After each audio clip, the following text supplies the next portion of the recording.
না, এভাবে যে আর চলবে না মনে হয়। কথায় আছে না, অভাগা যেদিকে চায় সাগর শোকায়। আমারও কপালে বোধহয় এমনই লেখা আছে।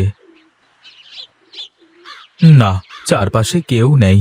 একটু গামছাটা পেতে শুই, ততক্ষণে শরীরটা যদি একটু আয়েশ পায়। আহ, কি নিরিবিলি জায়গা, কোনো সারা শব্দ নেই, শীতল বাতাস। আহা, যেন শান্তি আর শান্তি। যাক, শান্তিতে একটা ঘুম তো হোক। গিন্নি, আমি গেলাম। দেখি মাঠের মধ্যে গরুর জন্য দুগোছা ঘাস পাই নাকি।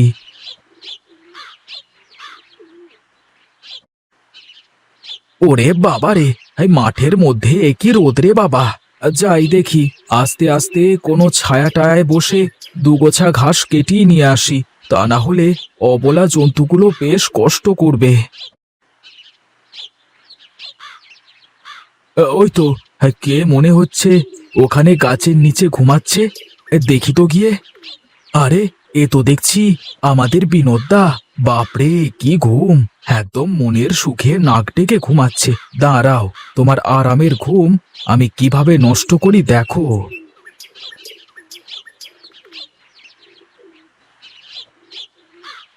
না না, বেয়াদবি করা যাবে না। ভালো করেই ডেকে দেখি। ও দাদা! আরে ও বিনোদদা! কে কে কে কে হ্যাঁ? আরে আমি দাদা, আমি গণেশ। এই দেখো। ও আচ্ছা, গণেশ তুই? তা কখন এলি তুই? এই মাত্রই আসলাম দাদা। ভাবলাম যাই, মাঠের মধ্যে গরুর জন্য দুগোছা ঘাস কেটে আনি। বাহ, এই ভর দুপুর বেলায় কেউ ঘাস কাটতে আসে রে? তোর মতলব আমি সব বুঝি। আরে ধুর, কি যে বলো দাদা!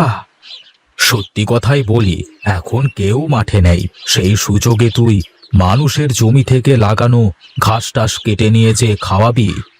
আরে না না, তুমি খালি বাজে কথা বলো। আমাকে দেখে কি তোমার অমন মনে হয় নাকি? ওসব কাজ যারা করে তারা কি আর চোখের সামনে আসে মানুষের? যাই হোক, তুমি ঘুমাও, আমি যাই। উচিত কথা বললে পরে খালি বেজার হয়।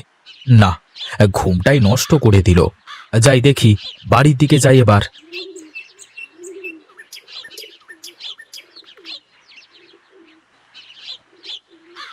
একি রে বাপ, এই রোদের মধ্যে বাইরে এসে কি করিস?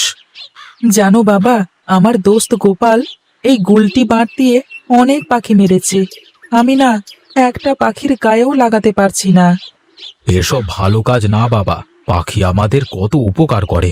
আমাদের চারপাশের পরিবেশ রক্ষার জন্য তো পাখি দরকার, তাই না? তাহলে ওরা মারে কেন? ওরা তো জানে না, তাই মারে। এখন থেকে তুমি ওদের বুঝিয়ে বলবে, তাহলে ওরাও আর পাখি মারবে না কখনো। চলো বাবা, এখন বাড়িতে যাই।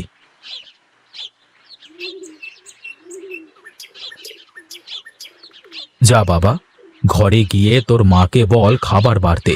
আমি পুকুর থেকে হাত মুখ একটু পানি দিয়ে আসি। তুই এসেছিস বাবা? কোথায় ছিলি এতক্ষণ? এই তো পাশেই ছিলাম মা। যা, হাত মুখ ধুয়ে আয়, আমি খেতে দিচ্ছি। এত বেলা অবধি না খেয়ে কোথায় কোথায় যে ঘুরে বেড়ায় ছেলেটা। তুমি আমার আর বাবার জন্য ভাত বাড়ো মা। বাবা হাত মুখ ধুয়ে আসছে। তোর বাবা কখন আসলো মাঠ থেকে? কেবলই আসলো। আমি আর বাবা তো একসাথেই বাড়ির মধ্যে আসলাম। ভালোই হলো, বস তাহলে। তোদের দুই বাপ বেটাকে একেবারে খাইয়ে দিয়ে আমি কাজে বের হব। কি বলছিলে গিন্নি, আমাদের দু বাপ বেটাকে নিয়ে? কি আর বলবো, বলছিলাম যে তোমাদের দুজনকে খাইয়ে দিতে পারলে আমি বাইরের কাজে বের হব। এই নাও, খেয়ে নাও। সব সময় এত কাজ কাজ করো, আর কি কাজ করো বলো তো দেখি আমাকে। তাই তো, তোমরা ছাওয়াল মানুষ, তোমরা কোনোদিন মেয়েদের কষ্ট বুঝতে চাও না। কই, তোমরা তো মাঠে একটু কাজ করে এসে সারাদিন ঘুরে ঘুরে বেড়াও। আমাদের তো সেই সুযোগ নেই। খুঁটি নাটি সব কাজ সব সময়ই থাকে। হয়েছে হয়েছে, এখন তোমার এই গীত শোনবার সময় নেই। তুমি যাও, তোমার কাজে যাও দেখি। খেয়ে নাও তোমরা, থালা বাটি কয়টা গুছায় থুয়ে যাই, তা না হলে তো এভাবেই পড়ে থাকবে এখানে।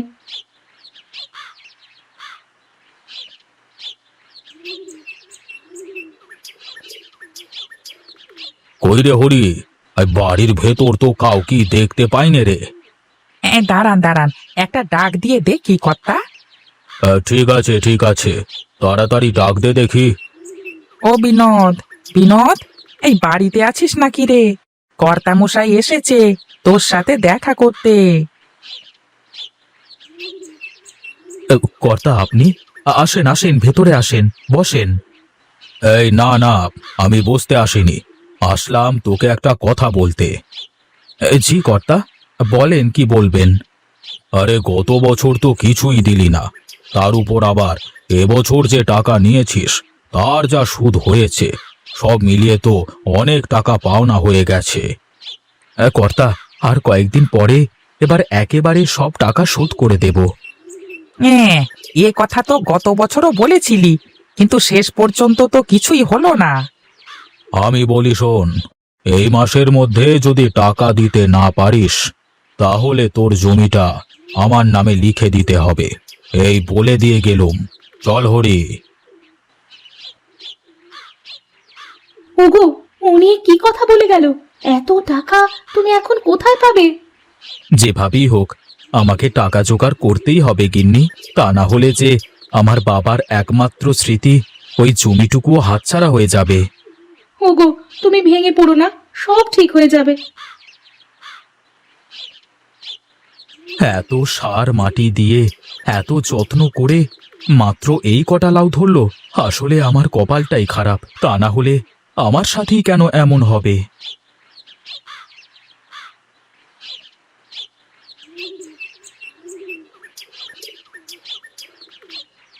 এত বড় জাংলায় মাত্র এই কটা লাউ, এ দিয়ে তো বাজার খরচের টাকাই হবে না, তাহলে কর্তাবাবুর টাকা কিভাবে দেব?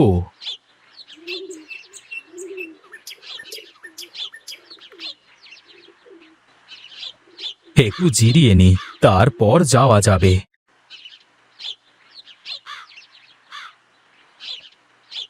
কে তুমি বাছা? এখানে এভাবে বসে আছো কেন?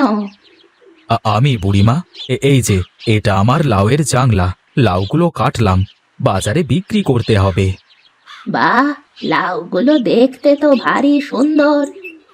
সুন্দর হয়ে আর কি করলো বুড়িমা, এত বড় জাংলা থেকে মাত্র এই কটা লাউ, আর কদিন পরে হয়তো জমিটাই হারিয়ে ফেলবো কর্তামশাইয়ের টাকা শোধ করতে না পারলে। চিন্তা করিস নে বাপ, সব ঠিক হয়ে যাবে। তা তোর লাউ কত করে রে বাবা? কত করে আর হবে, তোমার টাকা দেওয়া লাগবে না, তুমি নিতে চাইলে একটা লাউ নিয়ে যেতে পারো। আমি ফ্রিতে তো নিতে পারবো না, তার জন্য তোকে কিছু নিতে হবে। এ কি বুড়িমা, এটা তো একটা মুখোশ দেখছি। হ্যাঁ রে, এটা তোর জাংলায় ঝুলিয়ে রাখবি, দেখবি তোর জাংলায় অনেক লাউ ধরবে, আর কেউ চুরি করার সাহসও পাবে না। আচ্ছা, দেখি কি হয়।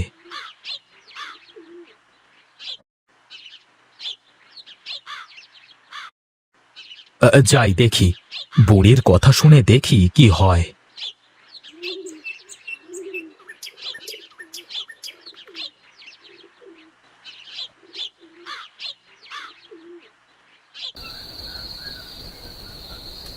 কি গো, এখনো ঘুমাওনি তুমি? ঘুম যে আসে না গিন্নি, চিন্তা ভাবনায় ঘুম কি আসে? এত চিন্তা করে কি লাভ? যা হবার তা তো হবেই।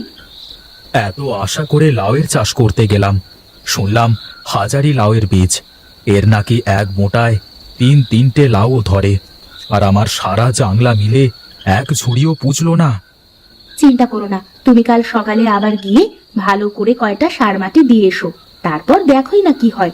যদি না ধরে তাহলে গাছ কেটে ফেলে অন্য কিছু করো, কর্তার টাকাটা তো দিতে হবে।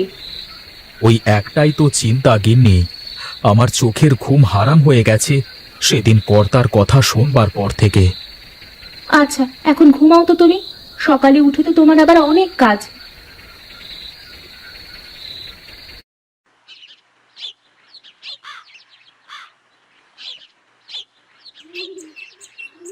কি বিনোদ, কোথায় চললি রে এত সকাল সকাল?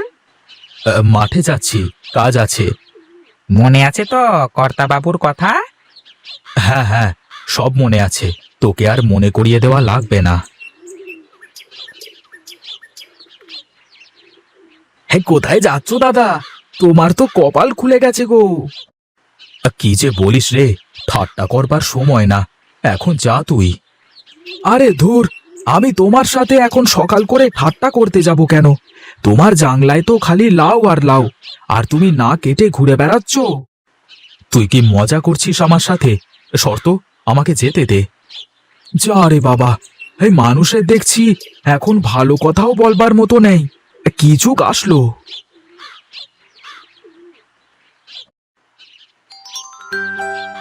হে কি, এত লাউ কোথা থেকে আসলো? কালই তো সব কেটে নিয়ে গেলাম, এক রাতের মধ্যে এত লাউ! আমার তো কিছুই মাথায় ঢুকছে না।